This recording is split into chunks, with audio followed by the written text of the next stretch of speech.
जय श्री कृष्णा प्यारे भक्तों। राधा रानी और उनके माधव, उनके कृष्ण की अद्भुत लीला, उनकी रास लीला, महारास लीला आज हम आपके समक्ष लेकर आए हैं।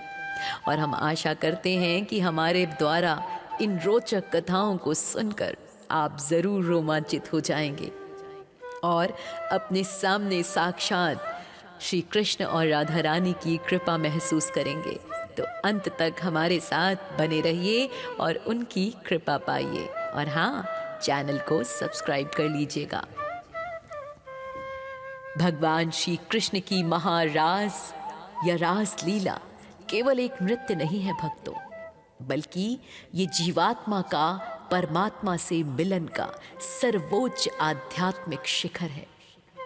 श्रीमद् भागवत पुराण के रास पंचाध्याय में इसका बहुत ही दिव्य वर्णन मिलता है। शरद पूर्णिमा की चांदनी रात में जब चंद्रमा अपनी 16 कलाओं से पूर्ण था, तब कृष्ण ने यमुना तट पर अपनी दिव्य बांसुरी बजाई। उस बांसुरी की ध्वनि काम बीज में एक ऐसी तड़प थी कि गोपियां अपना सुध बुध खो बैठती। जो गोपी जिस हाल में होती वह सब छोड़कर दौड़ी चली आती। कोई दूध दूह रही थी, कोई भोजन परोस रही थी। ये सांसारिक बंधनों के त्याग का प्रतीक है भक्तों। किसी की सुध न रहना और परमेश्वर की सुध में डूब जाना। जब गोपियां कृष्ण के पास पहुंची तो कृष्ण ने उन्हें वापस जाने को कहा, उन्हें मर्यादा का उपदेश दिया और कहा, आधी रात को पराई स्त्रियों का वन में रहना उचित नहीं है। तुम अपने पति और परिवार के पास लौट जाओ। गोपियों ने रोते हुए उत्तर दिया, प्रभु, अब लौट कर जाने के लिए हमारे पास कोई अपना नहीं बचा, क्योंकि हमारा मन तो आपके पास आ गया है। भक्तों, ये भक्त के दृढ़ निश्चय की परीक्षा थी। भगवान कृष्ण की रास लीला के मुख्य दो स्तर हैं भक्तों। एक सामान्य रास जिसमें सभी गोपियां सम्मिलित होती, और दूसरा विशेष महारास जिसमें श्री राधा रानी और उनकी प्रधान अष्ट सखियों के साथ अत्यंत गोपनीय और दिव्य विलास हुआ। वृंदावन की वंशीवट पर जब कृष्ण ने अधरों पर बंसी रखी तो अरबों गोपियां खिंची चली आई। ये भगवान ने अपनी योग माया का आश्रय लिया था। यहाँ रास मंडल में हजारों गोपियां एक गोलाकार घेरे में नृत्य कर रही थी। कृष्ण ने अपनी शक्ति से स्वयं को उतने ही रूपों में प्रकट कर दिया जितनी गोपियां थीं। हर गोपी को लग रहा था कि श्याम सुंदर केवल मेरे हैं और उन्होंने मेरा ही हाथ पकड़ रखा है।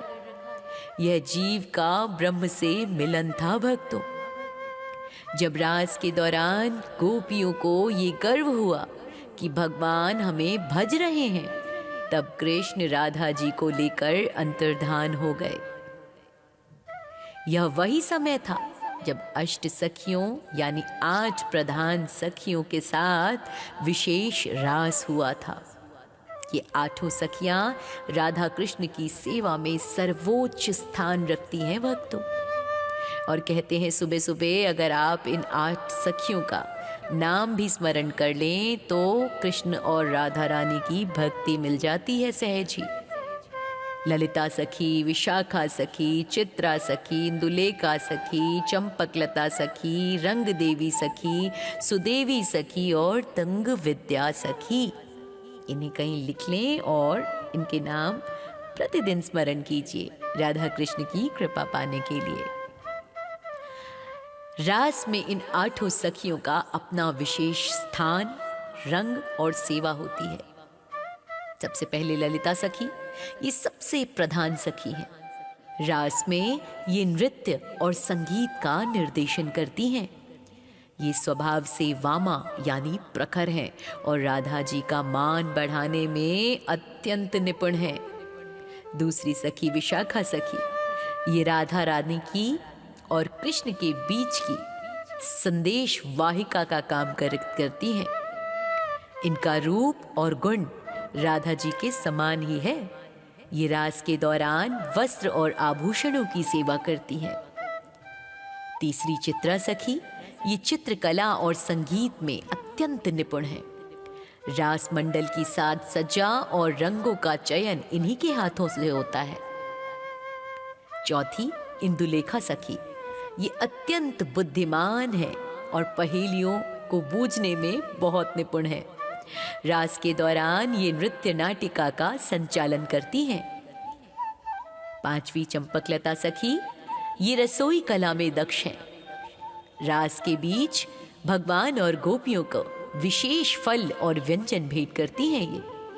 छठी रंगदेवी सखी, ये सुगंधित इत्र और फूलों की सेवा करती है। रास मंडल में दिव्य गंध इन्हीं के प्रभाव से फैलती है। सातवीं सुदेवी सखी, ये राधा जी की छाया के समान रहती हैं। ये जल सेवा और चरण सेवा में तत्पर रहती हैं। और आठवीं तुंग विद्या सखी, ये सभी वेदों और विद्याओं की ज्ञाता है। रास के दौरान ये शास्त्रीय संगीत और गायन का नेतृत्व करती है। प्यारे भक्तों, रासलीला का सबसे गुप्त अंश है जब कृष्ण और राधा एक एकांत कुंज में निकुंज रास करते हैं। यहाँ केवल अष्ट सखियों को ही प्रवेश की अनुमति है। रास में जब कृष्ण राधा जी के प्रति समर्पित होते हैं तो राधा जी मान करती हैं, यानी रूठ जाती हैं। कृष्ण उन्हें मनाने के लिए उनके चरणों में अपना मस्तक रख देते हैं। ये दर्शाता है कि भगवान प्रेम के कितने अधीन हैं। कभी कभी लीला के आनंद में राधा जी कृष्ण के पीतांबर धारण कर लेती हैं और कृष्ण राधा जी की चुनरी ओढ़ लेते हैं। इसे अद्भुत मिलन कहा गया है। आध्यात्मिक ग्रंथों के अनुसार रास मंडल की बनावट किसी चक्र के समान होती है। श्री राधा और श्री कृष्ण युगल सरकार केंद्र में होते हैं। अष्ट सखियां ललिता, विशाखा सखी आदि प्रथम घेरे में और द्वितीय घेरे में होती हैं हजारों सखियां और मंजरी यानी छोटी सखियां। और बाहरी घेरा अन्य सभी गोपियों और भक्त आत्माओं के लिए। रास के अंत में जब नृत्य अपनी पराकाष्ठा पर होता है भक्तों, तब आकाश से देवता ब्रह्मा, शिव, इंद्र आदि पुष्प वर्षा करते हैं। भगवान शिव तो इस रास को देखने के लिए गोपी का रूप धारण कर वृंदावन आए थे। अभी हम डिटेल में सुनाएंगे उनकी कथा आपको। और तभी ने आज भी गोपेश्वर महादेव के रूप में पूजा जाता है। राधा और अष्ट सखियों के साथ रास का अर्थ शारीरिक नहीं है, यह आह्लादिनी शक्ति का प्रसाद है। अष्ट सखियां हमारे अंतर्मन की 8 भावनाओं का प्रतीक हैं भक्तों, जिन्हें जब कृष्ण आत्मा स्पर्श करते हैं तो जीवन में रास रूपी आनंद पैदा होता है। गोपियों का ये रास वैधि भक्ति यानी नियमों की भक्ति है, लेकिन राधा और अष्ट सखियों का रास रागानुगा भक्ति यानी पूर्ण प्रेम है। तो आइए अब आपको सुनाते हैं गोपेश्वर महादेव बनने की कथा। जी हाँ, भगवान शिव का श्री कृष्ण की रासलीला में सम्मिलित होना भक्ति मार्ग की सबसे विलक्षण और सुंदर कथाओं में से एक है। ये कथा सिद्ध करती है कि प्रेम की पराकाष्ठा पर पहुंचने के लिए स्वयं महादेव को भी गोपी भाव स्वीकार करना पड़ा। जब भगवान शिव ने कैलाश पर्वत पर समाधि में देखा कि भगवान श्री कृष्ण वृंदावन में महारास रचने जा रहे हैं, तो उनका मन मचल उठा। शिव जी स्वयं नृत्य के स्वामी हैं, नटराज हैं, लेकिन वे जानते थे कि रास का आनंद लेने के लिए नर्तक नहीं बल्कि एक भक्त और गोपी का होना आवश्यक है। अतः वे तुरंत कैलाश छोड़कर वृंदावन के निकट पहुंचे। यमुना तट पर ललिता सखी पहरा दे रही थी। उन्हें रोक लिया। शिव जी ने कहा, देवी मुझे अंदर जाने दे, मैं अपने प्रभु का रास देखना चाहता हूँ। तो ललिता सखी कहती हैं, हे देवों के देव, इस रास मंडल में श्री कृष्ण के अतिरिक्त कोई दूसरा पुरुष प्रवेश नहीं कर सकता। यहाँ केवल एक ही पुरुष है और बाकी सब स्त्रियां हैं, गोपियां हैं। यदि आप अंदर जाना चाहते ही हैं तो आपको गोपी बनना पड़ेगा। और ललिता सखी के परामर्श पर भगवान शिव वृंदावन के मान सरोवर में, जो अब भी है, वहां गए। वहां उन्होंने स्नान किया और श्री राधा रानी की कृपा से उनका रूप पूर्णतः बदल गया। उनके जटाजूट हट गए, सुंदर रेशमी वस्त्रों और आभूषणों से वे सज गए। उनके मस्तक पर चंद्रमा की जगह दिव्य बिंदी और आंखों में प्रेम का काजल लग गया। महादेव अब एक अत्यंत सुंदर गोपी के रूप में प्रकट हुए। ललिता सखी उस नूतन गोपी को लेकर रास मंडल के भीतर ले गईं। शिवजी गोपी रूप में श्री कृष्ण के साथ नृत्य करने लगे और महादेव वाला स्वरूप वे पूरी तरीके से भूल गए। रास के बीच में भगवान कृष्ण मुस्कुराए। वे जानते थे ये नई गोपी कोई और नहीं बल्कि उनके आराध्य महादेव हैं। जानबूझकर कृष्ण ने संगीत की गति बढ़ा दी। शिवजी गोपी रूप में इतनी तन्मयता से नाचे कि उनके पैरों की पायल और नृत्य की लय ने सबको मंत्रमुग्ध कर दिया। अंत में कृष्ण ने सबके सामने पुकारा, स्वागत है गोपीश्वर महादेव, आपका स्वागत है। कृष्ण के मुख से अपना नाम सुनते ही शिवजी लज्जित हो गए, लेकिन कृष्ण ने उन्हें गले से लगा लिया और कहा, हे महादेव, आपके बिना मेरा रास अधूरा था। आप वैराग्य के स्वामी होकर भी प्रेम के वश में होकर यहाँ आए, ये मेरे लिए परम आनंद की बात है। आज भी वृंदावन के वंशी वट के पास गोपीश्वर महादेव का प्राचीन मंदिर है भक्तों। ये एक बहुत ही अनूठी परंपरा है। दिन में यहाँ महादेव का शिवलिंग रूप में पूजन होता है और शाम की आरती के बाद भगवान शिव का 16 श्रृंगार किया जाता है। उन्हें साड़ी पहनाई जाती है, गहने पहनाए जाते हैं और वे पूर्णतः एक गोपी के रूप में बदल जाते हैं। तो इस लीला का आध्यात्मिक संदेश है अहंकार का त्याग। महादेव जो जगत के गुरु हैं, उन्होंने सिखाया कि ईश्वर से मिलने के लिए अपने पद और स्वरूप का अहंकार त्यागना पड़ता है। दूसरा आध्यात्मिक संदेश स्त्री तत्व यानी गोपी भाव। आध्यात्म में स्त्री का अर्थ जेंडर नहीं बल्कि शरणागति और कोमलता है। भगवान के सामने हर जीव स्त्री प्रकृति है और केवल भगवान ही पुरुष है यानी परमात्मा है। और तीसरा हरि हर एकता। ये लीला कृष्ण और शिव जी के बीच के अटूट प्रेम को, एकता को दर्शाती है। तो कैसी लगी ये कथा? आइए हमें कमेंट में, अब आपकी बारी है बताने की। और प्रेम से शरद पूर्णिमा की चांदनी रात में जब चंद्रमा अपनी 16 कलाओं से पूर्ण था, तब कृष्ण ने यमुना तट पर अपनी दिव्य बांसुरी बजाई। उस बांसुरी की ध्वनि काम बीज में एक ऐसी तड़प थी कि गोपियां अपना सुध बुध खो बैठती। जो गोपी जिस हाल में होती वह सब छोड़कर दौड़ी चली आती। कोई दूध दूह रही थी, कोई भोजन परोस रही थी। ये सांसारिक बंधनों के त्याग का प्रतीक है भक्तों। किसी की सुध न रहना और परमेश्वर की सुध में डूब जाना। जब गोपियां कृष्ण के पास पहुंची तो कृष्ण ने उन्हें वापस जाने को कहा। उन्हें मर्यादा का उपदेश दिया और कहा, आधी रात को पराई स्त्रियों का वन में रहना उचित नहीं है। तुम अपने पति और परिवार के पास लौट जाओ। गोपियों ने रोते हुए उत्तर दिया, प्रभु, अब लौट कर जाने के लिए हमारे पास कोई अपना नहीं बचा, क्योंकि हमारा मन तो आपके पास आ गया है। भक्तों, ये भक्त के दृढ़ निश्चय की परीक्षा थी। भगवान कृष्ण की रास लीला के मुख्य दो स्तर हैं भक्तों। एक सामान्य रास जिसमें सभी गोपियां सम्मिलित होती, और दूसरा विशेष महारास जिसमें श्री राधा रानी और उनकी प्रधान अष्ट सखियों के साथ अत्यंत गोपनीय और दिव्य विलास हुआ। वृंदावन की वंशी वट पर जब कृष्ण ने अधरों पर बंसी रखी तो अरबों गोपियां खिंची चली आई। ये भगवान ने अपनी योग माया का आश्रय लिया था यहाँ। रास मंडल में हजारों गोपियां एक गोलाकार घेरे में नृत्य कर रही थीं। कृष्ण ने अपनी शक्ति से स्वयं को उतने ही रूपों में प्रकट कर दिया जितनी गोपियां थीं। हर गोपी को लग रहा था कि श्याम सुंदर केवल मेरे हैं और उन्होंने मेरा ही हाथ पकड़ रखा है। यह जीव का ब्रह्म से मिलन था भक्तों। जब रास के दौरान गोपियों को ये गर्व हुआ कि भगवान हमें भज रहे हैं, तब कृष्ण राधा जी को लेकर अंतर्धान हो गए।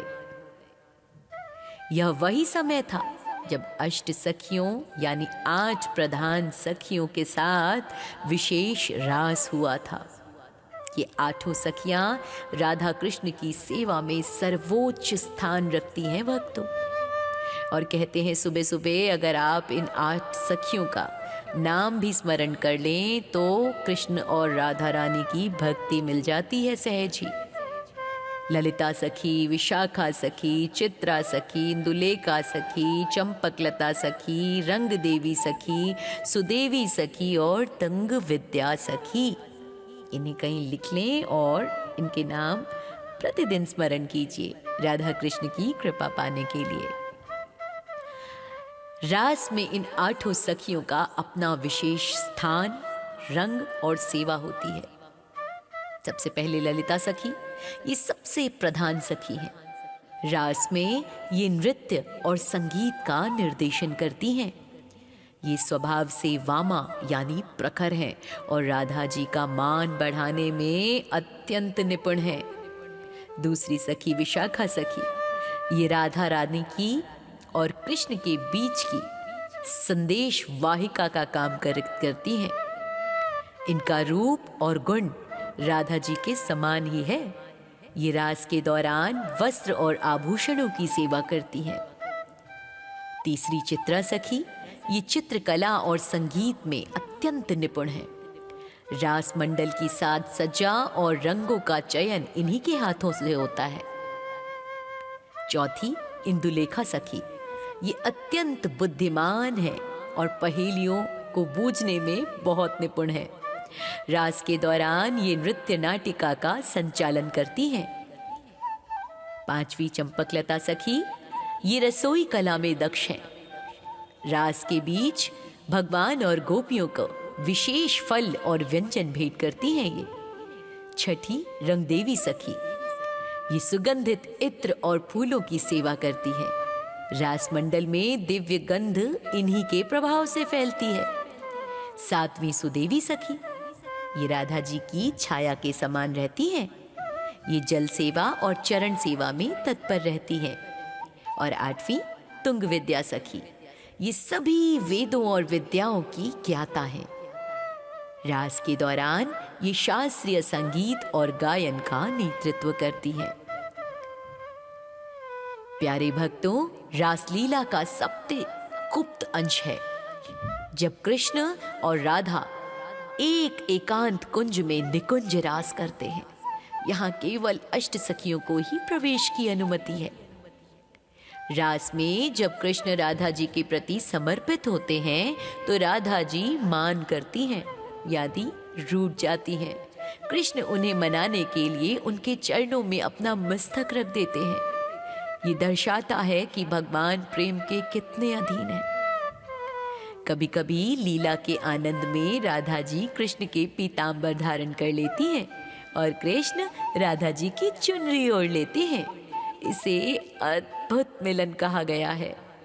आध्यात्मिक ग्रंथों के अनुसार रास मंडल की बनावट किसी चक्र के समान होती है। श्री राधा और श्री कृष्ण युगल सरकार केंद्र में होते हैं। अष्ट सखियां ललिता, विशाखा सखी आदि प्रथम घेरे में और द्वितीय घेरे में होती हैं हजारों सखियां और मंजिरी यानी छोटी सखियां। और बाहरी घेरा अन्य सभी गोपियों और भक्त आत्माओं के लिए।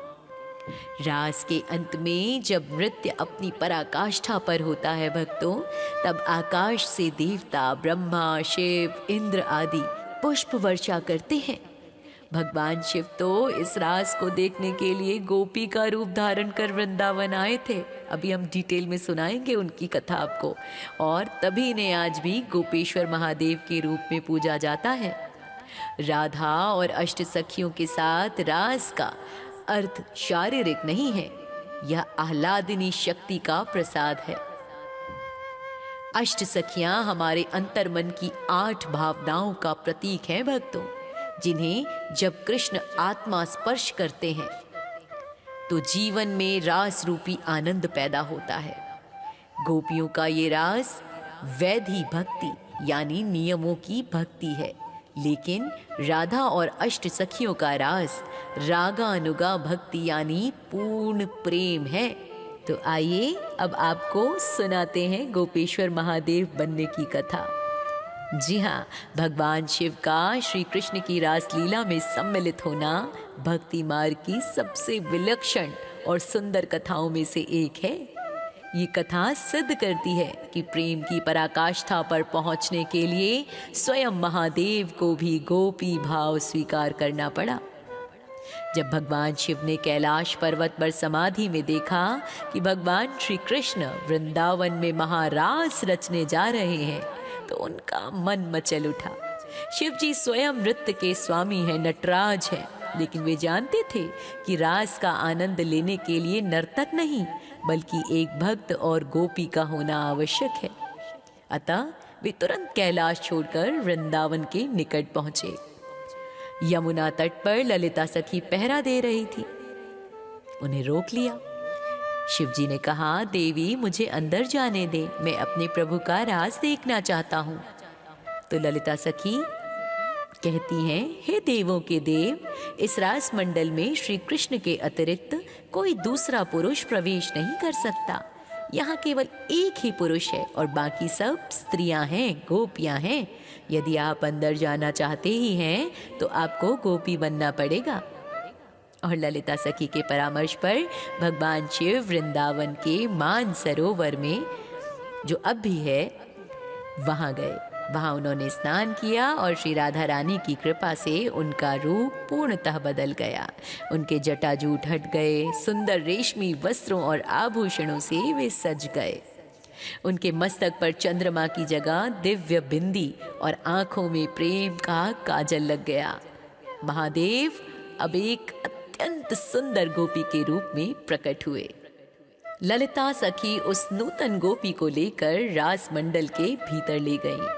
शिव जी गोपी रूप में श्री कृष्ण के साथ नृत्य करने लगे और महादेव वाला स्वरूप वे पूरी तरीके से भूल गए।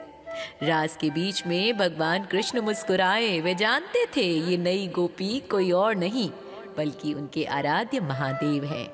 जानबूझकर कृष्ण ने संगीत की गति बढ़ा दी। शिव जी गोपी रूप में इतनी तन्मयता से नाचे कि उनके पैरों की पायल और नृत्य की लय ने सबको मंत्रमुग्ध कर दिया। अंत में कृष्ण ने सबके सामने पुकारा, स्वागत है गोपीश्वर महादेव, आपका स्वागत है। कृष्ण के मुख से अपना नाम सुनते ही शिव जी लज्जित हो गए, लेकिन कृष्ण ने उन्हें गले से लगा लिया और कहा, हे महादेव, आपके बिना मेरा रास अधूरा था। आप वैराग्य के स्वामी होकर भी प्रेम के वश में होकर यहाँ आए, ये मेरे लिए परम आनंद की बात है। आज भी वृंदावन के वंशी वट के पास गोपीश्वर महादेव का प्राचीन मंदिर है भक्तों। ये एक बहुत ही अनूठी परंपरा है। दिन में यहाँ महादेव का शिवलिंग रूप में पूजन होता है और शाम की आरती के बाद भगवान शिव का 16 श्रृंगार किया जाता है। उन्हें साड़ी पहनाई जाती है, गहने पहनाए जाते हैं और वे पूर्णतः एक गोपी के रूप में बदल जाते हैं। तो इस लीला का आध्यात्मिक संदेश है अहंकार का त्याग। महादेव जो जगत के गुरु हैं, उन्होंने सिखाया कि ईश्वर से मिलने के लिए अपने पद और स्वरूप का अहंकार त्यागना पड़ता है। दूसरा आध्यात्मिक संदेश स्त्री तत्व यानी गोपी भाव। आध्यात्म में स्त्री का अर्थ जेंडर नहीं बल्कि शरणागति और कोमलता है। भगवान के सामने हर जीव स्त्री प्रकृति है और केवल भगवान ही पुरुष हैं यानी परमात्मा है। और तीसरा हरिहर एकता। ये लीला कृष्ण और शिव जी के बीच के अटूट प्रेम को एकता को दर्शाती है। तो कैसी लगी ये कथा? आइए हमें कमेंट में, अब आपकी बारी है बताने की। और प्रेम से कहिए मेरे साथ, हरे कृष्णा, जय श्री कृष्णा, हर हर महादेव।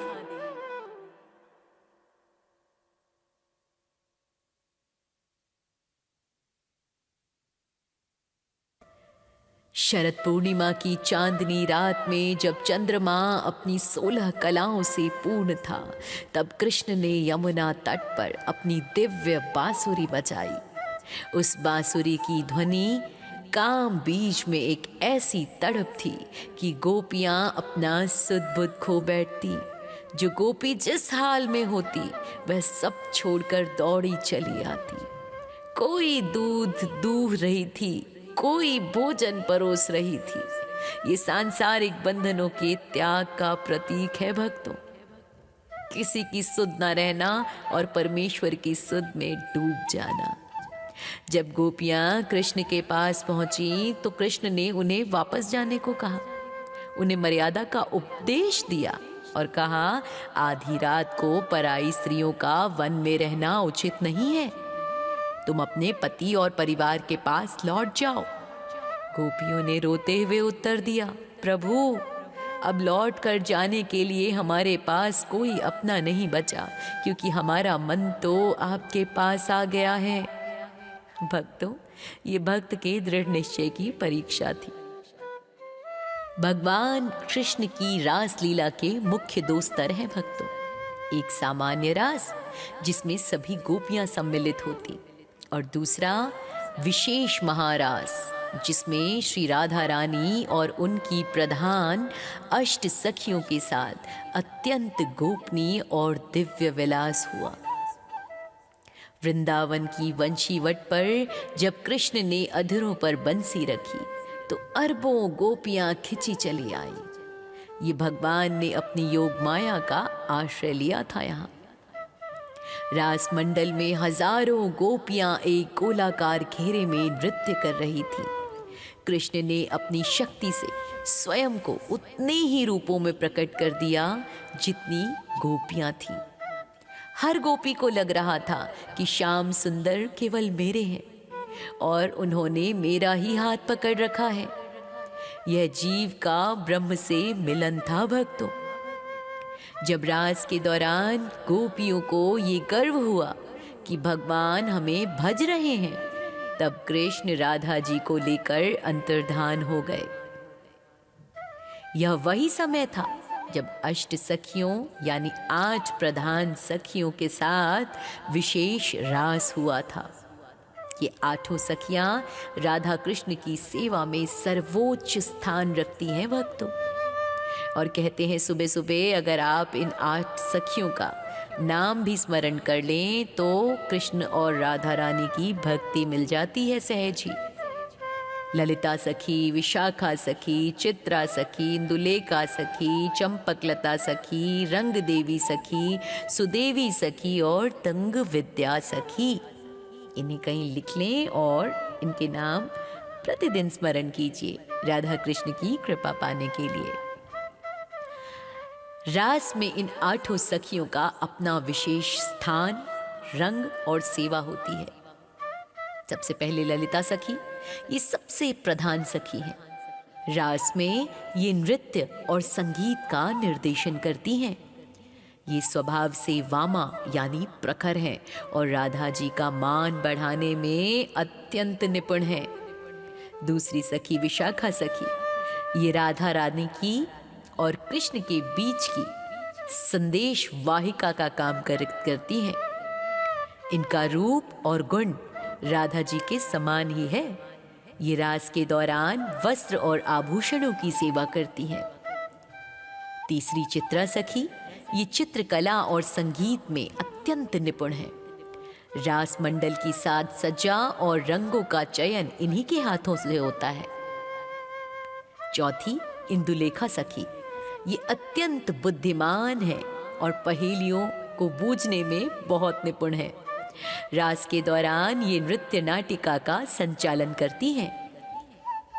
पांचवी चंपकलता सखी, ये रसोई कला में दक्ष हैं रास के बीच भगवान और गोपियों को विशेष फल और व्यंजन भेंट करती हैं ये। छठी रंगदेवी सखी, ये सुगंधित इत्र और फूलों की सेवा करती है। रास मंडल में दिव्य गंध इन्हीं के प्रभाव से फैलती है। सातवीं सुदेवी सखी, ये राधा जी की छाया के समान रहती हैं। ये जल सेवा और चरण सेवा में तत्पर रहती हैं। और आठवीं तुंग विद्या सखी, ये सभी वेदों और विद्याओं की ज्ञाता हैं। रास के दौरान ये शास्त्रीय संगीत और गायन का नेतृत्व करती हैं। प्यारे भक्तों, रासलीला का सबसे गुप्त अंश है जब कृष्ण और राधा एक एकांत कुंज में निकुंज रास करते हैं। यहाँ केवल अष्ट सखियों को ही प्रवेश की अनुमति है। रास में जब कृष्ण राधा जी के प्रति समर्पित होते हैं तो राधा जी मान करती हैं, यानी रूठ जाती हैं। कृष्ण उन्हें मनाने के लिए उनके चरणों में अपना मस्तक रख देते हैं। ये दर्शाता है कि भगवान प्रेम के कितने अधीन हैं।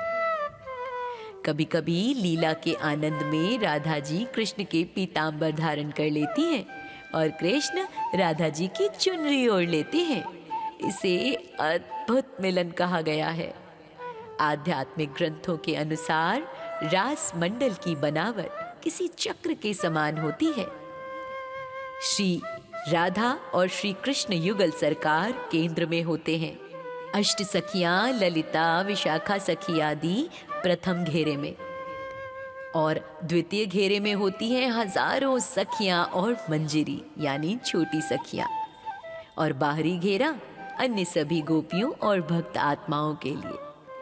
रास के अंत में जब नृत्य अपनी पराकाष्ठा पर होता है भक्तों, तब आकाश से देवता ब्रह्मा, शिव, इंद्र आदि पुष्प वर्षा करते हैं।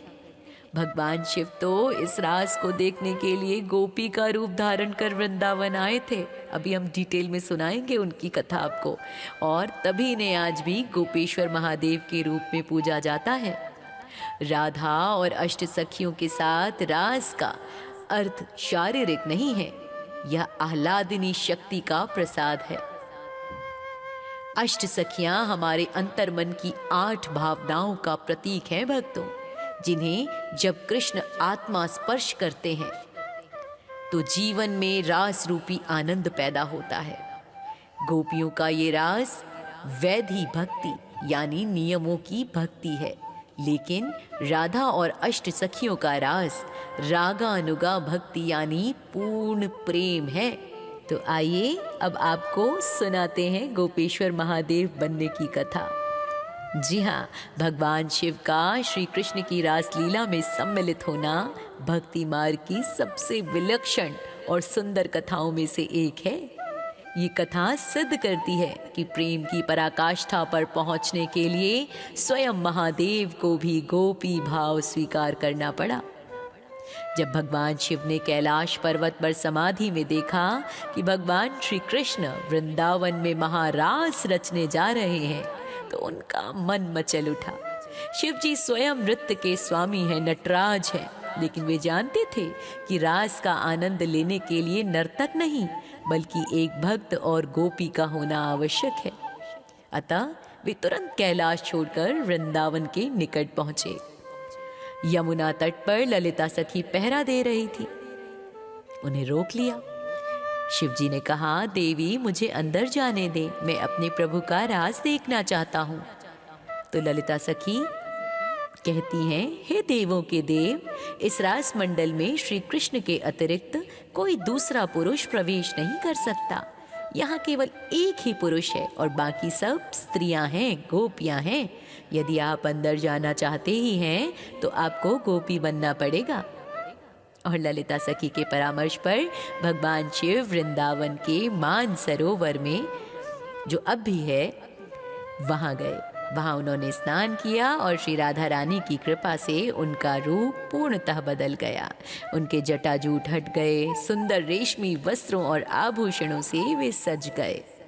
उनके मस्तक पर चंद्रमा की जगह दिव्य बिंदी और आंखों में प्रेम का काजल लग गया।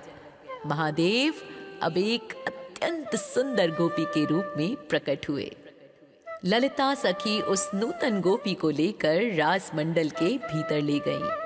शिवजी गोपी रूप में श्री कृष्ण के साथ नृत्य करने लगे और महादेव वाला स्वरूप वे पूरी तरीके से भूल गए। रास के बीच में भगवान कृष्ण मुस्कुराए। वे जानते थे ये नई गोपी कोई और नहीं बल्कि उनके आराध्य महादेव हैं। जानबूझकर कृष्ण ने संगीत की गति बढ़ा दी। शिवजी गोपी रूप में इतनी तन्मयता से नाचे कि उनके पैरों की पायल और नृत्य की लय ने सबको मंत्रमुग्ध कर दिया। अंत में कृष्ण ने सबके सामने पुकारा, स्वागत है गोपीश्वर महादेव, आपका स्वागत है। कृष्ण के मुख से अपना नाम सुनते ही शिवजी लज्जित हो गए, लेकिन कृष्ण ने उन्हें गले से लगा लिया और कहा, हे महादेव, आपके बिना मेरा रास अधूरा था। आप वैराग्य के स्वामी होकर भी प्रेम के वश में होकर यहाँ आए, ये मेरे लिए परम आनंद की बात है। आज भी वृंदावन के वंशी वट के पास गोपीश्वर महादेव का प्राचीन मंदिर है भक्तों। ये एक बहुत ही अनूठी परंपरा है। दिन में यहाँ महादेव का शिवलिंग रूप में पूजन होता है और शाम की आरती के बाद भगवान शिव का 16 श्रृंगार किया जाता है।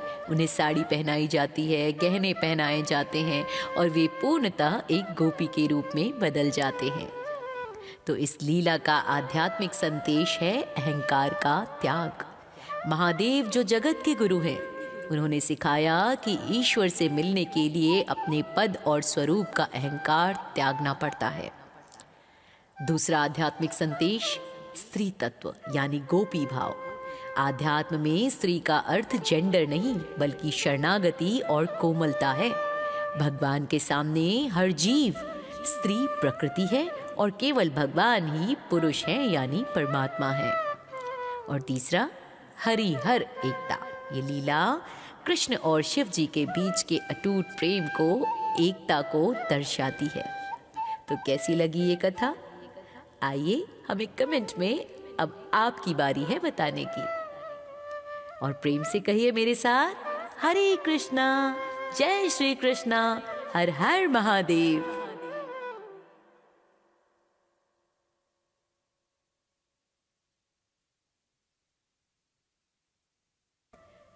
शरद पूर्णिमा की चांदनी रात में जब चंद्रमा अपनी 16 कलाओं से पूर्ण था, तब कृष्ण ने यमुना तट पर अपनी दिव्य बांसुरी बजाई। उस बांसुरी की ध्वनि काम बीज में एक ऐसी तड़प थी कि गोपियां अपना सुध बुध खो बैठती।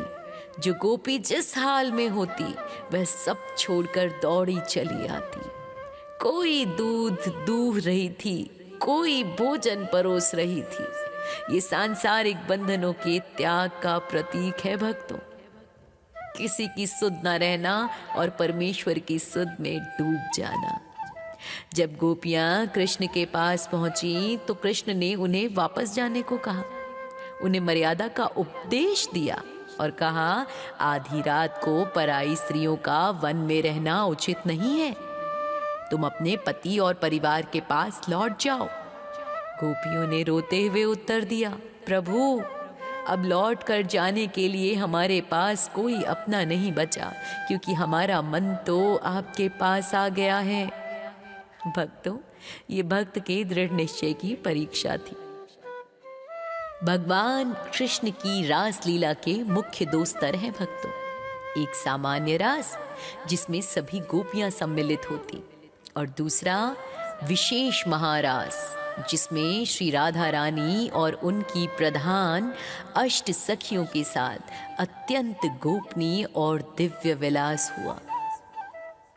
वृंदावन की वंशी वट पर जब कृष्ण ने अधरों पर बंसी रखी तो अरबों गोपियां खिंची चली आई। ये भगवान ने अपनी योग माया का आश्रय लिया था। यहाँ रास मंडल में हजारों गोपियां एक गोलाकार घेरे में नृत्य कर रही थी। कृष्ण ने अपनी शक्ति से स्वयं को उतने ही रूपों में प्रकट कर दिया जितनी गोपियां थीं। हर गोपी को लग रहा था कि श्याम सुंदर केवल मेरे हैं और उन्होंने मेरा ही हाथ पकड़ रखा है। यह जीव का ब्रह्म से मिलन था भक्तों। जब रास के दौरान गोपियों को ये गर्व हुआ कि भगवान हमें भज रहे हैं, तब कृष्ण राधा जी को लेकर अंतर्धान हो गए। यह वही समय था जब अष्ट सखियों यानी 8 प्रधान सखियों के साथ विशेष रास हुआ था। ये 8 सखियां राधा कृष्ण की सेवा में सर्वोच्च स्थान रखती हैं भक्तों। और कहते हैं सुबह सुबह अगर आप इन 8 सखियों का नाम भी स्मरण कर लें तो कृष्ण और राधा रानी की भक्ति मिल जाती है सहज ही। ललिता सखी, विशाखा सखी, चित्रा सखी, इंदुलेखा सखी, चंपकलता सखी, रंग देवी सखी, सुदेवी सखी और तंग विद्या सखी। इन्हें कहीं लिख लें और इनके नाम प्रतिदिन स्मरण कीजिए राधा कृष्ण की कृपा पाने के लिए। रास में इन 8 सखियों का अपना विशेष स्थान, रंग और सेवा होती है। सबसे पहले ललिता सखी, ये सबसे प्रधान सखी है। रास में ये नृत्य और संगीत का निर्देशन करती हैं। ये स्वभाव से वामा यानी प्रखर हैं और राधा जी का मान बढ़ाने में अत्यंत निपुण है। दूसरी सखी विशाखा सखी, ये राधा रानी की और कृष्ण के बीच की संदेश वाहिका का काम करती हैं। इनका रूप और गुण राधा जी के समान ही है। ये रास के दौरान वस्त्र और आभूषणों की सेवा करती हैं। तीसरी चित्रा सखी, ये चित्रकला और संगीत में अत्यंत निपुण है। रास मंडल की साज सज्जा और रंगों का चयन इन्हीं के हाथों से होता है। चौथी इंदुलेखा सखी, ये अत्यंत बुद्धिमान है और पहेलियों को बूझने में बहुत निपुण है। रास के दौरान ये नृत्य नाटिका का संचालन करती हैं। पांचवी चंपकलता सखी, ये रसोई कला में दक्ष है। रास के बीच भगवान और गोपियों को विशेष फल और व्यंजन भेंट करती हैं ये। छठी रंगदेवी सखी, ये सुगंधित इत्र और फूलों की सेवा करती है। रास मंडल में दिव्य गंध इन्हीं के प्रभाव से फैलती है। सातवीं सुदेवी सखी, ये राधा जी की छाया के समान रहती हैं। ये जल सेवा और चरण सेवा में तत्पर रहती है। और आठवीं तुंग विद्या सखी, ये सभी वेदों और विद्याओं की ज्ञाता है। रास के दौरान ये शास्त्रीय संगीत और गायन का नेतृत्व करती है। प्यारे भक्तों, रासलीला का सबसे गुप्त अंश है जब कृष्ण और राधा एक एकांत कुंज में निकुंज रास करते हैं। यहाँ केवल अष्ट सखियों को ही प्रवेश की अनुमति है। रास में जब कृष्ण राधा जी के प्रति समर्पित होते हैं तो राधा जी मान करती हैं, यानी रूठ जाती हैं। कृष्ण उन्हें मनाने के लिए उनके चरणों में अपना मस्तक रख देते हैं। ये दर्शाता है कि भगवान प्रेम के कितने अधीन हैं। कभी कभी लीला के आनंद में राधा जी कृष्ण के पीतांबर धारण कर लेती हैं और कृष्ण राधा जी की चुनरी ओढ़ लेते हैं। इसे अद्भुत मिलन कहा गया है। आध्यात्मिक ग्रंथों के अनुसार रास मंडल की बनावट किसी चक्र के समान होती है। श्री राधा और श्री कृष्ण युगल सरकार केंद्र में होते हैं। अष्ट सखियां ललिता, विशाखा सखी आदि प्रथम घेरे में और द्वितीय घेरे में होती हैं हजारों सखियां और मंजिरी यानी छोटी सखियां। और बाहरी घेरा अन्य सभी गोपियों और भक्त आत्माओं के लिए।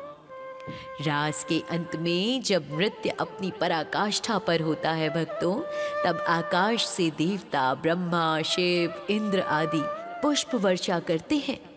भगवान शिव तो इस रास को देखने के लिए गोपी का रूप धारण कर वृंदावन आए थे। अभी हम डिटेल में सुनाएंगे उनकी कथा आपको। और तभी इन्हें आज भी गोपेश्वर महादेव के रूप में पूजा जाता है। राधा और अष्ट सखियों के साथ रास का अर्थ शारीरिक नहीं है, यह आह्लादिनी शक्ति का प्रसाद है। अष्ट सखियां हमारे अंतर्मन की 8 भावनाओं का प्रतीक है भक्तों, जिन्हें जब कृष्ण आत्मा स्पर्श करते हैं तो जीवन में रास रूपी आनंद पैदा होता है। गोपियों का ये रास वैधी भक्ति यानी नियमों की भक्ति है, लेकिन राधा और अष्ट सखियों का रास रागानुगा भक्ति यानी पूर्ण प्रेम है। तो आइए अब आपको सुनाते हैं गोपेश्वर महादेव बनने की कथा। जी हाँ, भगवान शिव का श्री कृष्ण की रासलीला में सम्मिलित होना भक्ति मार्ग की सबसे विलक्षण और सुंदर कथाओं में से एक है। ये कथा सिद्ध करती है कि प्रेम की पराकाष्ठा पर पहुंचने के लिए स्वयं महादेव को भी गोपी भाव स्वीकार करना पड़ा। जब भगवान शिव ने कैलाश पर्वत पर समाधि में देखा कि भगवान श्री कृष्ण वृंदावन में महारास रचने जा रहे हैं, तो उनका मन मचल उठा। शिव जी स्वयं नृत्य के स्वामी हैं, नटराज हैं, लेकिन वे जानते थे कि रास का आनंद लेने के लिए नर्तक नहीं बल्कि एक भक्त और गोपी का होना आवश्यक है। अतः वे तुरंत कैलाश छोड़कर वृंदावन के निकट पहुंचे। यमुना तट पर ललिता सखी पहरा दे रही थी। उन्हें रोक लिया। शिव जी ने कहा, देवी मुझे अंदर जाने दे, मैं अपने प्रभु का रास देखना चाहता हूँ। तो ललिता सखी कहती हैं, हे देवों के देव, इस रास मंडल में श्री कृष्ण के अतिरिक्त कोई दूसरा पुरुष प्रवेश नहीं कर सकता। यहाँ केवल एक ही पुरुष है और बाकी सब स्त्रियां हैं, गोपियां हैं। यदि आप अंदर जाना चाहते ही हैं तो आपको गोपी बनना पड़ेगा। और ललिता सखी के परामर्श पर भगवान शिव वृंदावन के मान सरोवर में, जो अब भी है, वहां गए। वहां उन्होंने स्नान किया और श्री राधा रानी की कृपा से उनका रूप पूर्णतः बदल गया। उनके जटाजूट हट गए, सुंदर रेशमी वस्त्रों और आभूषणों से वे सज गए। उनके मस्तक पर चंद्रमा की जगह दिव्य बिंदी और आंखों में प्रेम का काजल लग गया। महादेव अब एक अत्यंत सुंदर गोपी के रूप में प्रकट हुए। ललिता सखी उस नूतन गोपी को लेकर रास मंडल के भीतर ले गईं। शिवजी गोपी रूप में श्री कृष्ण के साथ नृत्य करने लगे और महादेव वाला स्वरूप वे पूरी तरीके से भूल गए। रास के बीच में भगवान कृष्ण मुस्कुराए। वे जानते थे ये नई गोपी कोई और नहीं बल्कि उनके आराध्य महादेव हैं। जानबूझकर कृष्ण ने संगीत की गति बढ़ा दी। शिवजी गोपी रूप में इतनी तन्मयता से नाचे कि उनके पैरों की पायल और नृत्य की लय ने सबको मंत्रमुग्ध कर दिया। अंत में कृष्ण ने सबके सामने पुकारा, स्वागत है गोपीश्वर महादेव, आपका स्वागत है। कृष्ण के मुख से अपना नाम सुनते ही शिवजी लज्जित हो गए, लेकिन कृष्ण ने उन्हें गले से लगा लिया और कहा, हे महादेव, आपके बिना मेरा रास अधूरा था। आप वैराग्य के स्वामी होकर भी प्रेम के वश में होकर यहाँ आए, ये मेरे लिए परम आनंद की बात है। आज भी वृंदावन के वंशी वट के पास गोपीश्वर महादेव का प्राचीन मंदिर है भक्तों। ये एक बहुत ही अनूठी परंपरा है।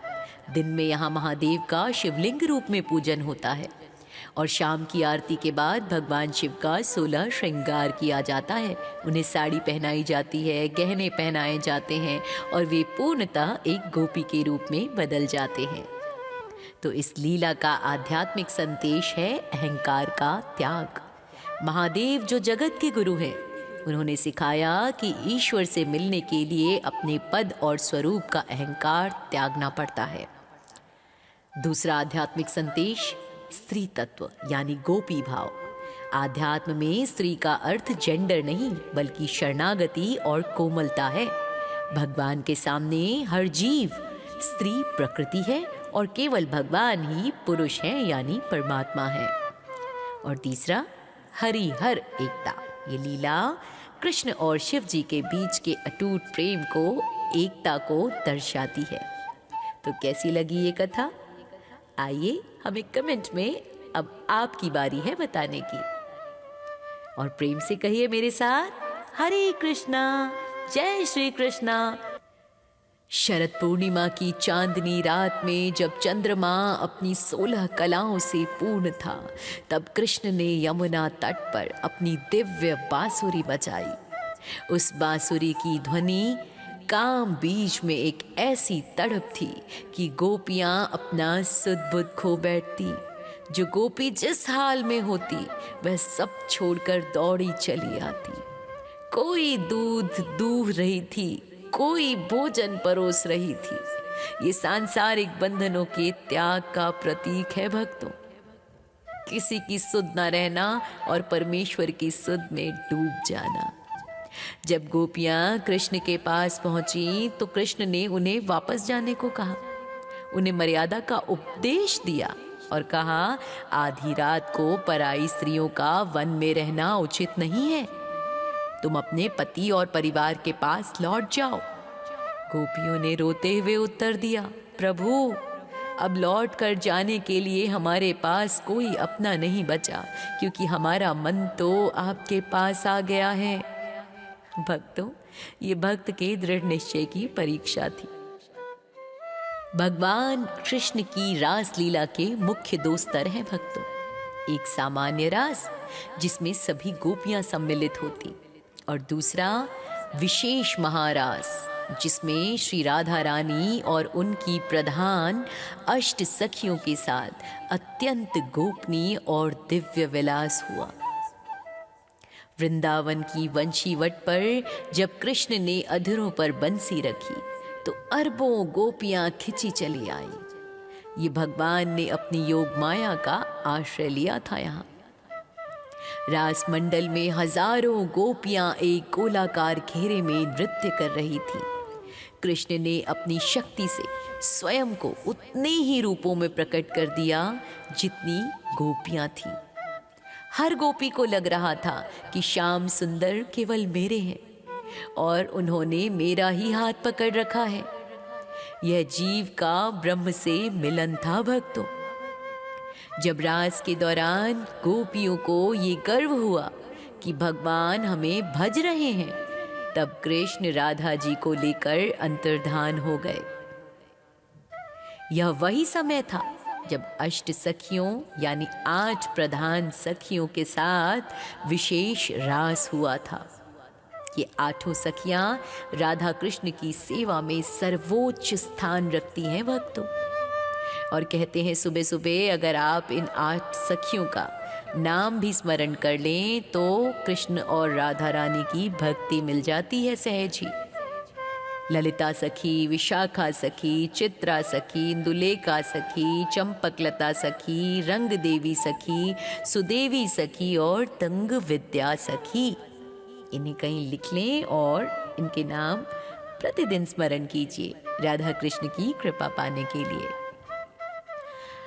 रास में इन 8 सखियों का अपना विशेष स्थान, रंग और सेवा होती है। सबसे पहले ललिता सखी, ये सबसे प्रधान सखी हैं। रास में ये नृत्य और संगीत का निर्देशन करती हैं। ये स्वभाव से वामा यानी प्रखर हैं और राधा जी का मान बढ़ाने में अत्यंत निपुण है। दूसरी सखी विशाखा सखी, ये राधा रानी की और कृष्ण के बीच की संदेश वाहिका का काम करती हैं। इनका रूप और गुण राधा जी के समान ही है। ये रास के दौरान वस्त्र और आभूषणों की सेवा करती हैं। तीसरी चित्रा सखी, ये चित्रकला और संगीत में अत्यंत निपुण है। रास मंडल की साज सज्जा और रंगों का चयन इन्हीं के हाथों से होता है। चौथी इंदुलेखा सखी, ये अत्यंत बुद्धिमान है और पहेलियों को बूझने में बहुत निपुण है। रास के दौरान ये नृत्य नाटिका का संचालन करती हैं। पांचवी चंपकलता सखी, ये रसोई कला में दक्ष हैं। रास के बीच भगवान और गोपियों को विशेष फल और व्यंजन भेंट करती हैं ये। छठी रंगदेवी सखी, ये सुगंधित इत्र और फूलों की सेवा करती है। रास मंडल में दिव्य गंध इन्हीं के प्रभाव से फैलती है। सातवीं सुदेवी सखी, ये राधा जी की छाया के समान रहती हैं। ये जल सेवा और चरण सेवा में तत्पर रहती हैं। और आठवीं तुंग विद्या सखी, ये सभी वेदों और विद्याओं की ज्ञाता हैं। रास के दौरान ये शास्त्रीय संगीत और गायन का नेतृत्व करती है। प्यारे भक्तों, रासलीला का सबसे गुप्त अंश है जब कृष्ण और राधा एक एकांत कुंज में निकुंज रास करते हैं। यहाँ केवल अष्ट सखियों को ही प्रवेश की अनुमति है। रास में जब कृष्ण राधा जी के प्रति समर्पित होते हैं तो राधा जी मान करती हैं, यानी रूठ जाती हैं। कृष्ण उन्हें मनाने के लिए उनके चरणों में अपना मस्तक रख देते हैं। ये दर्शाता है कि भगवान प्रेम के कितने अधीन हैं। कभी कभी लीला के आनंद में राधा जी कृष्ण के पीतांबर धारण कर लेती हैं और कृष्ण राधा जी की चुनरी ओढ़ लेते हैं। इसे अद्भुत मिलन कहा गया है। आध्यात्मिक ग्रंथों के अनुसार रास मंडल की बनावट किसी चक्र के समान होती है। श्री राधा और श्री कृष्ण युगल सरकार केंद्र में होते हैं। अष्ट सखियां ललिता, विशाखा सखी आदि प्रथम घेरे में और द्वितीय घेरे में होती हैं हजारों सखियां और मंजिरी यानी छोटी सखियां, और बाहरी घेरा अन्य सभी गोपियों और भक्त आत्माओं के लिए।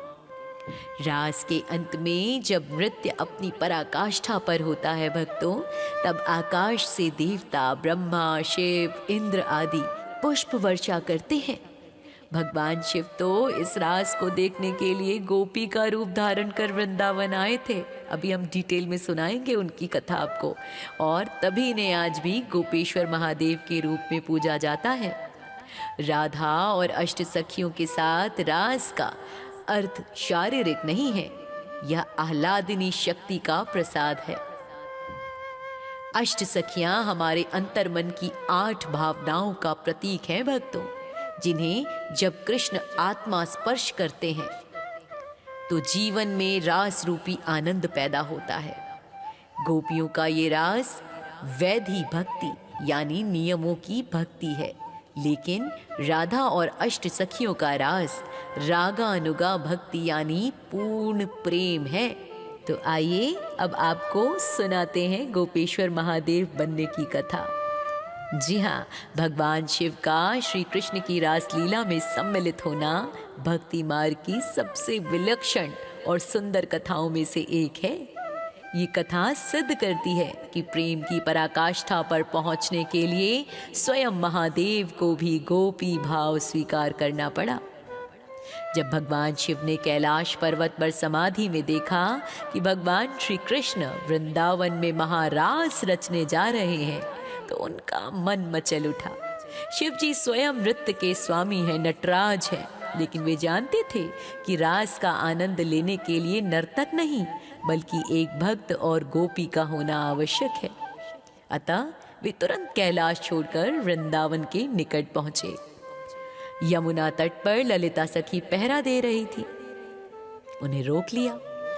शिव जी ने कहा, देवी मुझे अंदर जाने दे, मैं अपने प्रभु का रास देखना चाहता हूँ।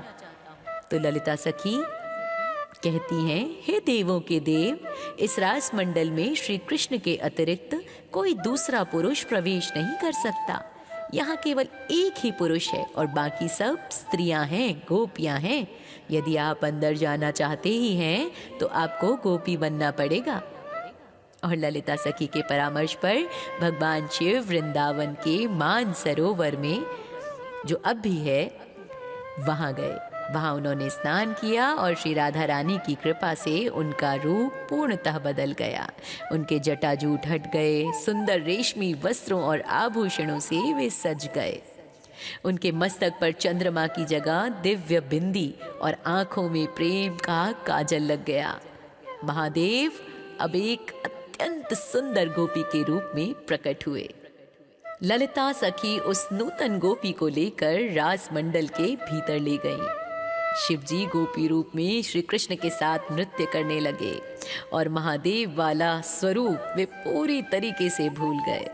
रास के बीच में भगवान कृष्ण मुस्कुराए। वे जानते थे ये नई गोपी कोई और नहीं बल्कि उनके आराध्य महादेव हैं। जानबूझकर कृष्ण ने संगीत की गति बढ़ा दी। शिवजी गोपी रूप में इतनी तन्मयता से नाचे कि उनके पैरों की पायल और नृत्य की लय ने सबको मंत्रमुग्ध कर दिया। अंत में कृष्ण ने सबके सामने पुकारा, स्वागत है गोपीश्वर महादेव, आपका स्वागत है। कृष्ण के मुख से अपना नाम सुनते ही शिवजी लज्जित हो गए, लेकिन कृष्ण ने उन्हें गले से लगा लिया और कहा, हे महादेव, आपके बिना मेरा रास अधूरा था। आप वैराग्य के स्वामी होकर भी प्रेम के वश में होकर यहाँ आए, ये मेरे लिए परम आनंद की बात है। आज भी वृंदावन के वंशी वट के पास गोपीश्वर महादेव का प्राचीन मंदिर है भक्तों। ये एक बहुत ही अनूठी परंपरा है। दिन में यहाँ महादेव का शिवलिंग रूप में पूजन होता है और शाम की आरती के बाद भगवान शिव का 16 श्रृंगार किया जाता है। उन्हें साड़ी पहनाई जाती है, गहने पहनाए जाते हैं और वे पूर्णतः एक गोपी के रूप में बदल जाते हैं। तो इस लीला का आध्यात्मिक संदेश है अहंकार का त्याग। महादेव जो जगत के गुरु हैं, उन्होंने सिखाया कि ईश्वर से मिलने के लिए अपने पद और स्वरूप का अहंकार त्यागना पड़ता है। दूसरा आध्यात्मिक संदेश स्त्री तत्व यानी गोपी भाव। आध्यात्म में स्त्री का अर्थ जेंडर नहीं बल्कि शरणागति और कोमलता है। भगवान के सामने हर जीव स्त्री प्रकृति है और केवल भगवान ही पुरुष हैं यानी परमात्मा है।